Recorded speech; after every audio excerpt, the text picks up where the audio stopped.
31절까지의 말씀입니다. 창세기 47장 27절에서 31절까지의 말씀입니다. 다 찾으신 줄 알고 저와 여러분들 한 절씩 교독하시겠습니다. 이스라엘 족속이 애굽 고센 땅에 거주하며 거기서 생업을 얻어 생육하고 번성하였더라.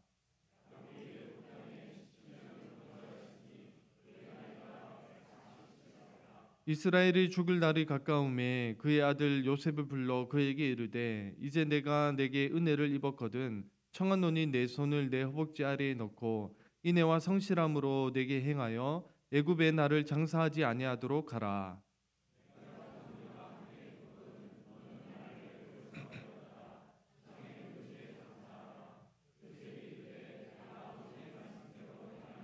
함께 읽겠습니다. 야곱이 또 이르되 내게 맹세하라 하매 그가 맹세하니 이스라엘이 침상머리에서 하나님께 경배하니라. 아멘.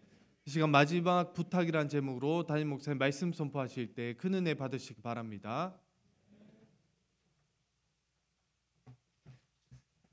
먼저 지난 주간에 제가 지난 주일 밤에 밤 비행기로 가서 또 새벽 비행기로 해서 금요일 날 필리핀 선교 여행 다녀왔는데 잠깐 보고를 드리도록 하겠습니다. 협찬을 많이 해주셔서 이렇게 연필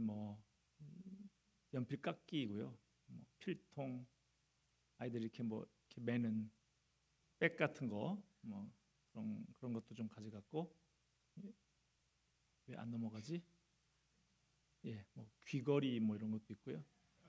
요즘 핫한 아이돌 그룹 아이브의 포토카드 이런 것도 좀 가지고 왔습니다. 그리고 의류 업체에서 이렇게 좋은 옷을, 아동복을 한 300벌 협력해 주셔서 가지고 갔고, 의약품들도 좀 가지고 이렇게 갔고요. 제주항공 저가 비행기를 타고 갔는데 보시면 거의 꽉 찼잖아요.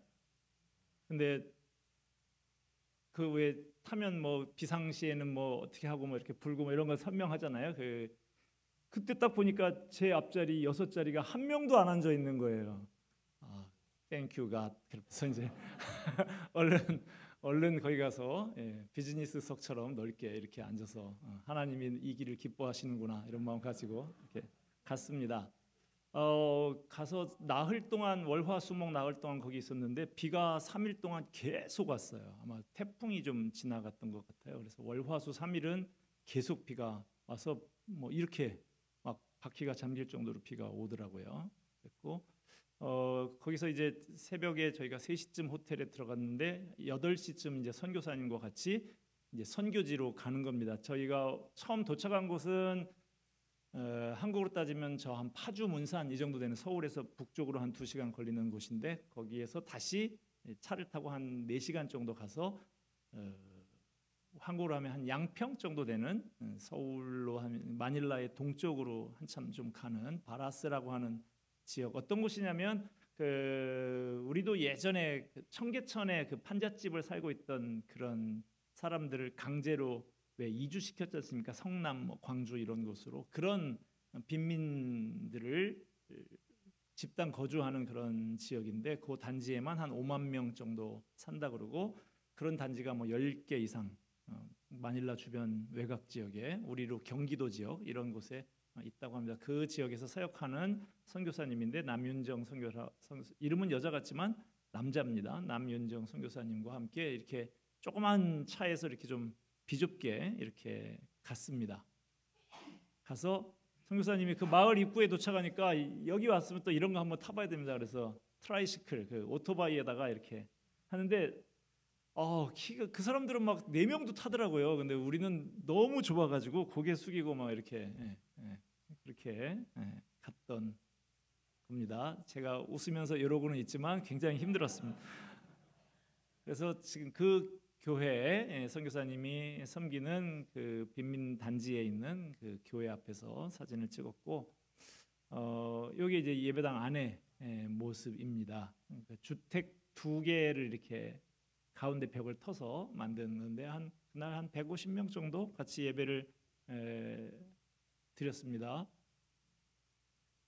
제가 설교를 했고 선교사님이 따갈로그어로 통역하고 해서 설교하고 끝나고 이제 그 교회에 그래도 좀 아직 집사는 없대요. 곧 세우려고 하고 있습니다만 이제 갓 세례받고 얼마 안 된 이런 분들이지만 그 교회에서 그래도 뭐 여전도의 임원 정도 되는 뭐 이런 분들하고 같이 대화의 시간을 좀 가졌습니다. 가지면서 선교사님이 이 사람들 지금 평균 이 지역의 사람들 평균 수입이 한 달에 3-40만 원 정도 된대요. 근데 물가가 가스 스테이션에 갔더니 그 가솔린 값이 1,900원이 넘어요, 리터당. 우리나라보다 더 비싸요. 이렇게 엄청난 물가 속에서 지금 고통받고 있는 사람들이지만 자녀들 교육시켜야 된다 해서 그 교회에서 이번에 그 2명 대학을 졸업을 했고 한 명이 이번에 대학을 또 들어갔고 해서 제가 이 지금 저 간담회 시간에 우리 교회에서 학사한다고, 그러니까 이 아이 어떻게든지 유학을 올 수 있으면 한국에 오면 내가 우리 학사에 재워주고 입혀주고 장학금까지 다 줄 테니까 어떻게든 오기만 와라, 그렇게 제가 권면도 하고 그랬습니다.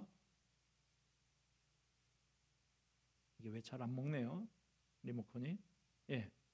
그날 저녁에 이제 저 가운데 두 분은 이제 김종명, 황미나 선교사님 부부인데 4년 전에 우리가 코로나 전에 우리 단기팀이 필리핀 가서 저 김종명 선교사님 의료 선교사, 즉 치과 의사신데 치과 의사시면서 목사이신 그분 사역했던 그분이 제가 필리핀 왔다 그러니까 오셨어요. 오셔서 같이 까마이안이라고 하는 이렇게 손으로 맨손으로 밥에다가 이렇게 비빔밥처럼 만들어서 먹는 것을 같이 먹으면서 교제했습니다.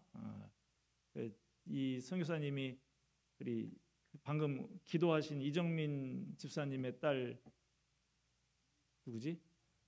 가윤이 잘 있냐고 며느리 삼고 싶어서 늘 하셨던 그래 그분입니다.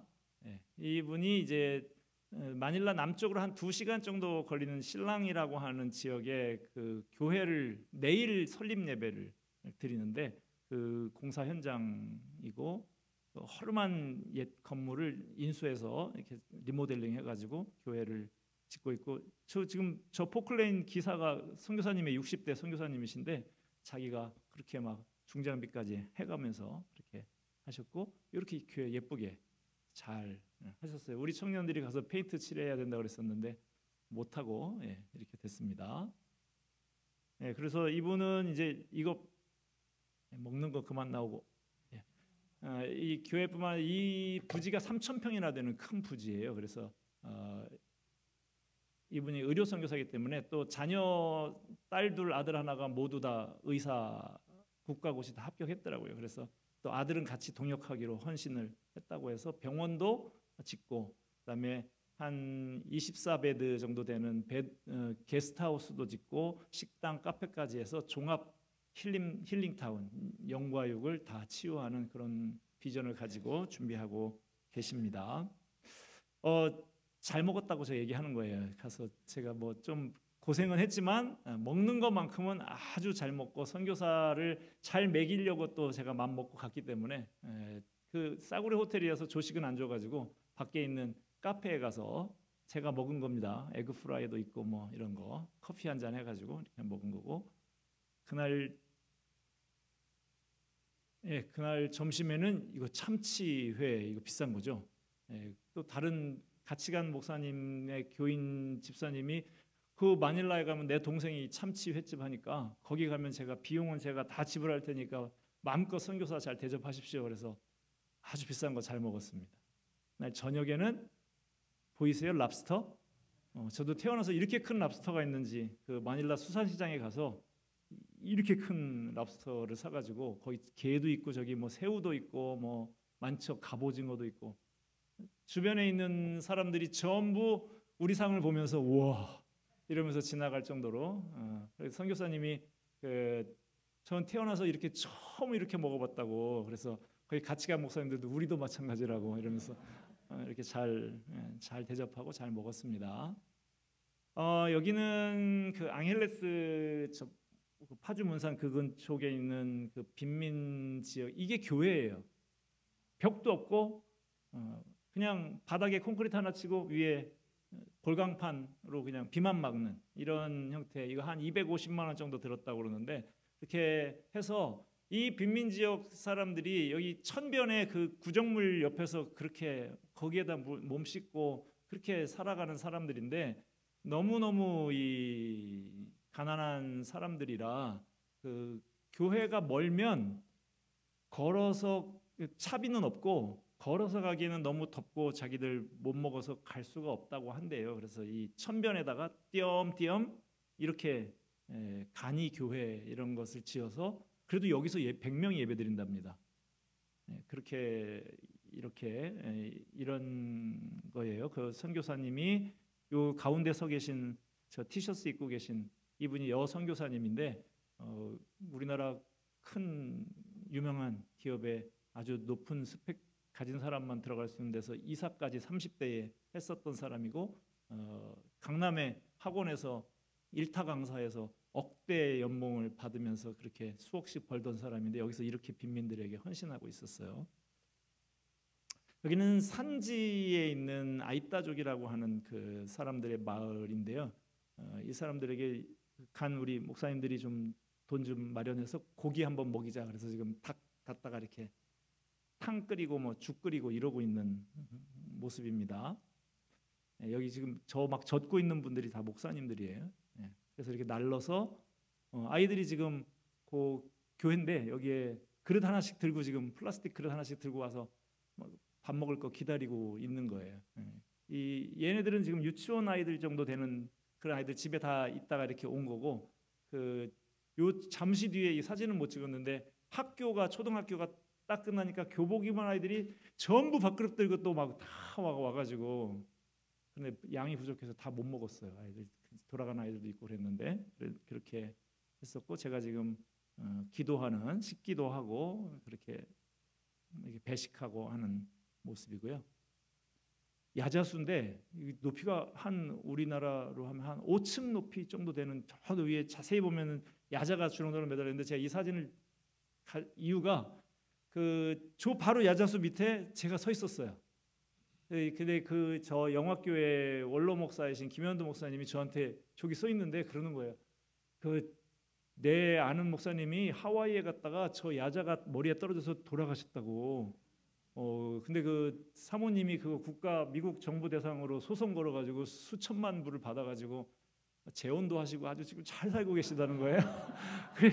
그 얘기를 딱 그래요 그랬는데, 바로 저쪽에서 이제 준비 다 됐으니까 빨리 오세요. 그래서 발걸음을 걸어서 한 10초 정도밖에 안 지났는데 팍 소리가 나요. 정확히 제가 서 있던 그 자리에 그게 떨어진 거예요. 그래서 가만히 계산을 해보니까 나는 어깨 정도 맞았을 것 같고, 목사님은 머리 맞았을 것 같다고 제가 원로 목사님한테 사모님 좋다 말았습니다. 제가 그렇게 이야기를 했었는데, 이건 이제 우리 같이 간 팀이 그 클락에 있는 센터에서 지난번에 오셨던 참아름교회 박창식 목사님이 건립한 센터인데, 이 센터를 짓는데 우리 교회가 재정 부담을 많이 해서 그렇게 지은 그 센터에서 저녁마다 또 목사님들 모여서 같이 예배드리고 세미나하고 하는 그런 장면입니다.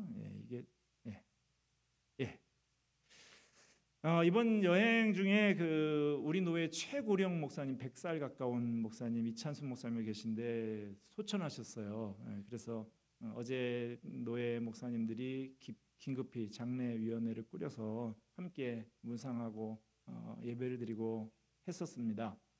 전도서 7장 2절 말씀 보면, 초상집에 가는 것이 잔치집에 가는 것보다 나으니 모든 사람의 끝이 이와 같이 됨이라. 산자는 이것을 그의 마음에 둘지어다.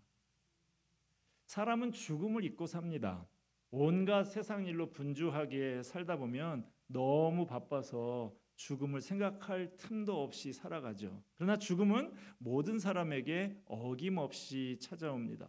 사람이 한평생을 살고서 죽을 때가 되면 유언을 남기게 됩니다. 그 유언을 보면 그 사람이 평소에 무엇에 관심을 갖고 뭘 생각하고 무엇을 바라면서 살았는지 드러나게 됩니다. 어떤 사람이 돼지고기 장사해서 부자가 됐대요. 그런데 죽을 때가 돼서 자녀들 다 모아놓고 죽으면서 이렇게 말했다고 합니다. 돼지고기 얇게 썰어라.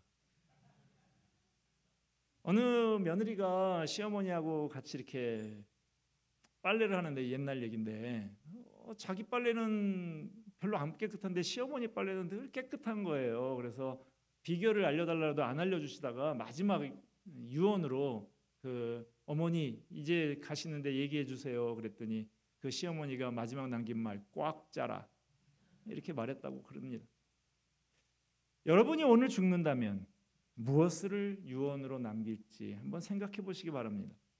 오늘 본문에서 야곱은 드디어 임종을 맞이하게 됐습니다. 이제 죽을 때가 다 됐다는 거 알고 야곱은 요셉에게 자신이 죽은 이후에 뒷일을 부탁하는 유언을 남기고 있습니다.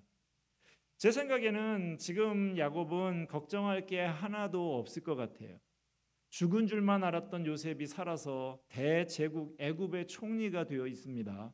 한 나라의 총리가 얼마나 대단한 자리인지, 사람들이 얼마나 그 자리에 가고 싶어 하는지 인사청문회 하는 거 보면 알 수 있어요.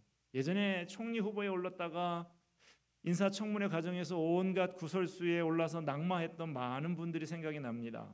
그분들이 그 자리에 가려고 하지 않았다고 하면 당하지 않아도 될 망신, 수모 다 당하잖아요. 그래도 국회의원들 앞에서 겸손히 조아리면서 사정을 해서라도 가고 싶은 자리가 총리 자리인 모양입니다. 한국의 총리도 그 정도인데, 당시에 세계를 호령하는 대제국 애굽의 총리, 그것도 실질적으로 전권을 휘두르는 실세 총리 자리에 야곱의 아들 요셉이 앉아 있는 거예요. 야곱의 다른 아들들도 애굽에서 번창해서 아주 잘 지내고 있었습니다. 가뭄과 기근 중에도 이스라엘은 하나님의 특별한 섭리로 보호를 받았습니다. 다른 민족들은 굶주림에 허덕였습니다마는 이스라엘은 오히려 더욱더 생육하고 번성했어요. 27절 말씀 보면 이스라엘 족속이 애굽 고센 땅에 거주하며 거기서 생업을 얻어 생육하고 번성하였더라. 이스라엘 백성이 애굽으로 옮겨온 지 17년이 흘렀습니다. 그동안 그들은 크게 번성했습니다. 이스라엘이 번성하겠다는 것은 하나님의 약속이었어요. 하나님께서 아브라함이 이삭을 낳기도 전에 내 자손이 하늘의 별과 같이 번성하리라고 말씀하셨습니다. 하지만 이 약속이 아브라함 당대에 이루어지지 않았죠. 기적적으로 이삭을 낳긴 했지만 아들 하나 갖고 번성했다고 보기는 좀 그렇죠. 이삭 때에도 번성의 약속이 이루어지지 않았습니다. 에서와 야곱 쌍둥이 두 아들밖에 없었으니까요. 야곱 때에 이르러서 비로소 자손이 급격히 번성하기 시작했습니다. 얼마나 엄청난 속도로 번성을 했는지 70명의 야곱 가족이 애굽으로 내려간 지 430년 만에 약 200만 명으로 늘어나게 됐습니다. 이렇게 번성하게 된 이스라엘 자손들은 흉년이 끝났지만 가나안 땅으로 돌아가지 않았습니다. 굳이 가나안 땅에 돌아가야 할 필요를 느끼지 못했어요. 사실 가나안 땅도 약속만 되어 있을 뿐이지 아직 그들의 것으로 확보된 것은 아니었으니까요. 애굽이나 가나안 땅이나 자기들의 땅이 아니기는 마찬가지예요. 어디 있으나 똑같이 나그네 신세인데 굳이 안락한 애굽을 떠나서 불확실한 가나안 땅에 가서 사서 고생할 필요가 없는 것이죠. 더군다나 이스라엘 자손들은 그 수가 급격하게 늘어나서 이동하기가 만만치가 않아졌고요. 예전처럼 슬그머니 가나안 땅에 들어갈 수 있는 형편이 못 됐습니다. 이 많은 숫자의 민족이 낯선 땅에 들어가게 되면 다들 부담스럽게 생각하고 위협을 느끼지 어느 누가 환영하면서 받아주겠습니까? 지금 우리나라에서도 열악한 3D 업종 일자리에 일할 사람들이 없으니까 외국인 노동자들 불러서 일을 시키죠. 올 연말 되면 필리핀 가정부도 수입을 한다 그런 소리들이 들립니다만은 그렇게 외국인 노동자들이 들어와서 그런데 너무 많이 들어오게 되면 한국인 노동자들의 일자리를 또 뺏기게 되니까 그 수를 제한을 하고 때로는 단속을 해서 불법 체류자들 추방도 하고 하는 것이죠. 그 당시의 상황도 마찬가지였던 것입니다. 이런저런 이유 때문에 이스라엘 자손들은 흉년이 끝났지만 가나안 땅으로 돌아가지 않고 애굽 땅에 눌러 앉게 됐습니다. 이런 상황 속에서 죽을 날이 가까워진 야곱은 하나님의 약속을 생각하며 자신이 해야 할 일이 뭘까 생각했습니다. 인생을 마감하면서 후손들을 위해서 마지막 남길 것이 무엇인가를 생각했어요. 여러분 생각해 보십시오. 지금 야곱이 걱정할 게 뭐가 있어요? 모든 게 다 잘 되고 있잖아요. 그냥 흐뭇한 마음으로 편안히 눈을 감아도 될 것 같아요. 그런데도 불구하고 야곱은 도저히 눈을 감을 수 없는 문제라도 있는 사람처럼 아들 요셉을 불러다가 맹세까지 시키면서 뒷일을 부탁하고 있습니다. 야곱은 아들 요셉이 자신의 허벅지 아래에다가 손을 넣고 맹세하도록 했습니다. 이렇게 허벅지 아래에 손을 놓고 맹세하는 장면이 창세기 24장에도 이미 나온 적이 있지요. 아브라함의 며느리를 구하기 위해서 떠나는 종이 아브라함 허벅지 아래에 손을 놓고 맹세하고 떠난 적이 있었죠. 이것은 아마 목숨을 건 최고의 맹세로 지키라는 뜻인 것 같습니다. 유대 랍비들은 말하기를 이 허벅지 아래에 손을 놓고 맹세하는 것은 사실은 성기에다가 손을 대고 맹세하는 것을 좀 완곡하게 표현한 것이다 라고 말을 합니다. 성기에다가 손을 대고 맹세한다. 무슨 뜻일까요? 성기는 생식기관이죠. 생명을 낳고 후손을 이어가기 위한 기관이에요. 그런 기관에다가 손을 얹고 맹세를 한다는 것은 이 맹세가 이 당대로 끝나는 것이 아니라 앞으로 태어날 모든 후손들에게도 해당된다라는 뜻이 담겨 있는 것입니다. 또한 야곱에게 있어서 허벅지뼈, 이것은 각별한 의미가 있는 것이죠. 야곱은 허벅지뼈가 부러져 가지고 장애인이 된 사람입니다. 왜 그렇게 됐습니까? 야복강가의 브니엘에서 하나님과 씨름하던 그 밤에 하나님께 얻어맞아서 그렇게 됐죠. 하나님과 잊을 수 없는 만남이 흔적으로 남아있는 자리가 야곱의 허벅지였던 것이죠. 야곱이 요셉의 손을 그 허벅지 아래에 넣게 한 것은 이 맹세는 단순히 사람 간의 약속일 뿐만 아니라 하나님 앞에서 하는 엄숙한 약속이라는 뜻입니다. 그러므로 그 약속을 반드시 지켜야 한다는 것이죠.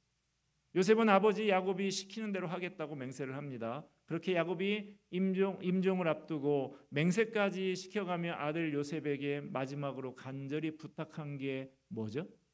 바로 야곱 자신의 장래 문제였습니다. 당시 애굽의 장의사는 세계 최고 수준이었어요. 지금도 전 세계를 돌면서 그 미이라 전시 같은 거 하지 않습니까?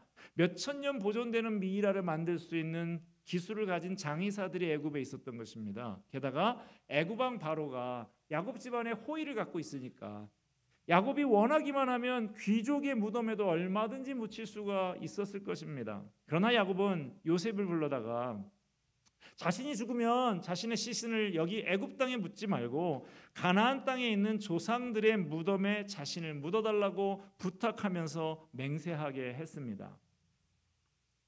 요셉이 그렇게 하겠다고 맹세를 합니다. 야곱이 조상들의 무덤에 묻히기를 그렇게 간절히 바라고 부탁한 이유가 뭘까요? 첫째, 그는 가나안 땅을 기업으로 주신다는 하나님의 약속을 그 자손들이 반드시 기억하기를 원했습니다. 비록 야곱 자신이 흉년을 피해서 잠시 애굽으로 왔다가 애굽 땅에서 죽지만 가나안 땅을 주신다는 하나님의 약속을 죽는 날까지 잊지 않고 붙들었던 것, 그것이 자손들의 마음속에 기억되고 남게 되기를 바랐던 것입니다. 그리하여 그들도 그 땅으로, 그 약속의 땅으로 돌아가겠다는 꿈을 버리지 않게 되기를 바랐던 것입니다. 둘째로 야곱은 후손들이 자신의 시신을 장사하면서라도 그 약속의 땅 가나안 땅에 한번 가보기를 원했어요. 이렇게라도 자손들이 한번 가나안 땅에 가보는 것을 통해서 나중에 출애굽을 하기 위한 예행 연습을 한번 해보는 것입니다. 아무리 머리로 기억을 한다고 하더라도요, 머리로 아는 거하고 실제로 몸으로 해보는 것에는 큰 차이가 있죠. 군대에 들어가게 되면 신병 훈련소에서 꼭 하는 게 이제 사격이 있고 수류탄 투척 그런 훈련을 합니다. 먼저 교육을 하죠. 이런 교육을 합니다. 수류탄의 모양은 뭐 이렇게 생겼고 구조는 어떻게 됐고 속에는 장약이 들어 있고 거기에서 신관이 터지면 이 장약에 불이 붙어서 그 수류탄이 비산해서 주변이 얼마가 죽는다. 뭐 이런 교육을 합니다. 그런데 그거 교육한다고 해서 수류탄을 실전에서 쓸 수 있느냐? 안 돼요. 그래서 훈련을 또 하지요. 그래서 수류탄을 파지하는 법을 가르치고, 그리고 뭐 그대로 복창을 시켜가면서 안전 클립과 안전 핀 제거, 그다음에 뭐 자세를 하고 던져 뭐 이렇게 하고 엎드리고, 이런 이제 훈련들을 계속 반복해서 시켜서 실전에서 머리로만 아는 지식이 아니라 몸이 체득한, 몸이 기억하는 그런 병사들을 만드는 것이죠. 야곱 집안의 선영의 위치, 구체적으로 마물레 막벨라에 바칩니다. 그러나 더 크게 보면 그것은 가나안 땅입니다. 이 땅에는 그때까지만 해도 가나안 7족속이 거주하고 있었습니다. 그러나 그 땅은 가나안 7족속의 땅이 아니라 이스라엘 백성의 땅이 분명했습니다. 왜냐하면 온 세상의 주인이신 하나님께서 이스라엘 백성의 땅으로 약속하신 곳이기 때문이죠. 야곱은 자신의 무덤을 가나안 땅에 둠으로써 그의 후손들이 그들의 조상 야곱이 끝까지 하나님의 약속을 붙들고 산 사람이었다는 것을 알게 되기를 바랐습니다. 그걸 통해서 후손들 역시 하나님의 약속을 붙들고 살라고. 그뿐만 아니라 야곱의 시신을 메고 가나안 땅에 가보는 그 과정을 통해서 가나안 땅에 이렇게 오면 되는구나, 불가능한 게 아니구나 하는 생각을 심어주고, 그 몸으로 체득해서 이렇게 해야 되겠다라는 것을 심어주고 싶었던 것입니다. 야곱은 평생의 연단을 통해서 무엇이 정말 소중한지 이제 죽을 때가 다 돼서 분명히 알게 된 거예요. 그동안 야곱이 성공과 출세를 위해서 얼마나 치열하게 살고 고생을 많이 했습니까? 형들을 속이고 아버지를 속이고 성공만을 위해서 달려온 사람이 야곱이었어요. 그러나 이제 임종을 앞두고 그 아들에게 맹세까지 시키면서 하는 소원이, 가나안 땅 그의 아버지 이삭과 할아버지 아브라함이 묻힌 곳에 나를 묻어달라라고 합니다. 하나님의 약속을 바라본 거예요. 하나님이 앞으로 자기 후손들에게 주실 땅을 바라보면서 하나님의 언약에 참여하는 것입니다. 아들 요셉으로부터 아버지의 분부대로 하겠다는 맹세를 받고 나서 야곱은 침상머리에서 하나님께 경배합니다. 히브리서 11장에 야곱이 침상머리에서 경배하는 장면을 이렇게 묘사하고 있습니다. 믿음으로 야곱은 죽을 때에 요셉의 각 아들에게 축복하고 그 지팡이 머리에 의지하여 경배하였으며, 그 지팡이 머리에 의지하여서 경배하였다. 침상에서 지팡이 머리에 의지하고서 하나님께 경배했다. 그 지팡이라고 했는데 그 지팡이는 어떤 지팡이입니까? 그 지팡이는 노인들이 늙어서 짚고 다니는 지팡이가 아니에요. 야곱이 야복강에서 하나님께 얻어맞고 허벅지 관절이 어긋난 이후부터 짚고 다녔던 그 지팡이입니다.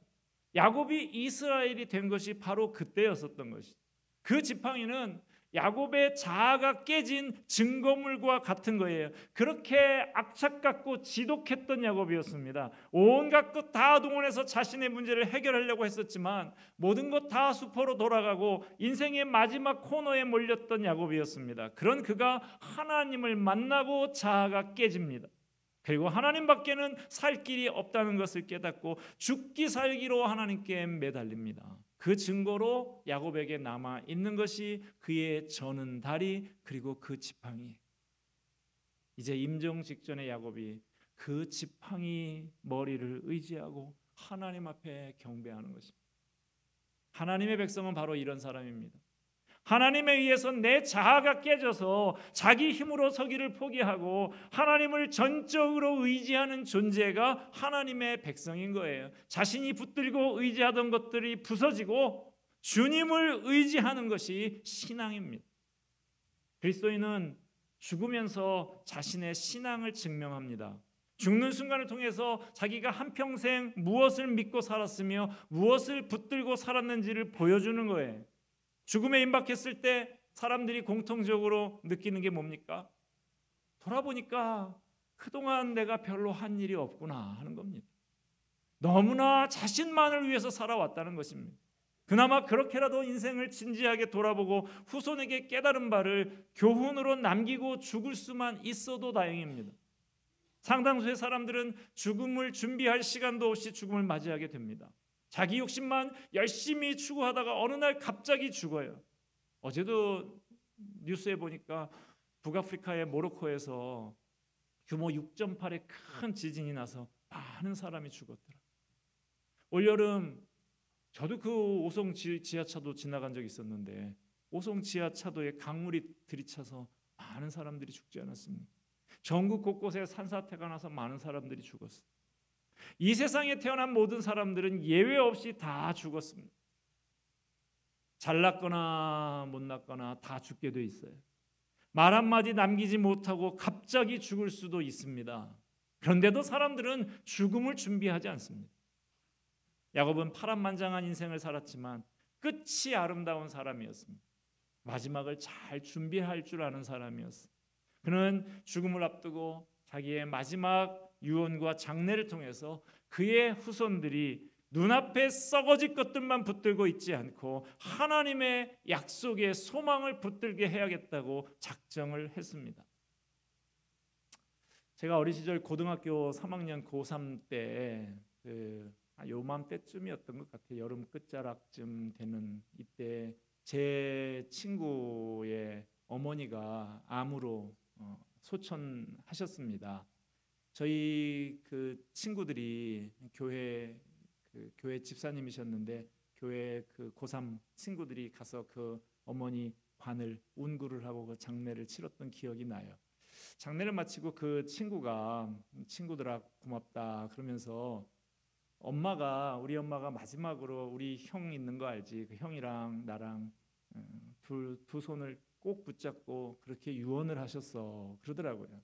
그래서 뭐라고 말씀하셨냐 그랬더니 아들들아 엄마는 먼저 천국에 간다. 우리 아들들 내 눈에 넣어도 아프지 않을 내 아들들 난 너희들이 다 목사가 되라고까지는 말 못하겠다.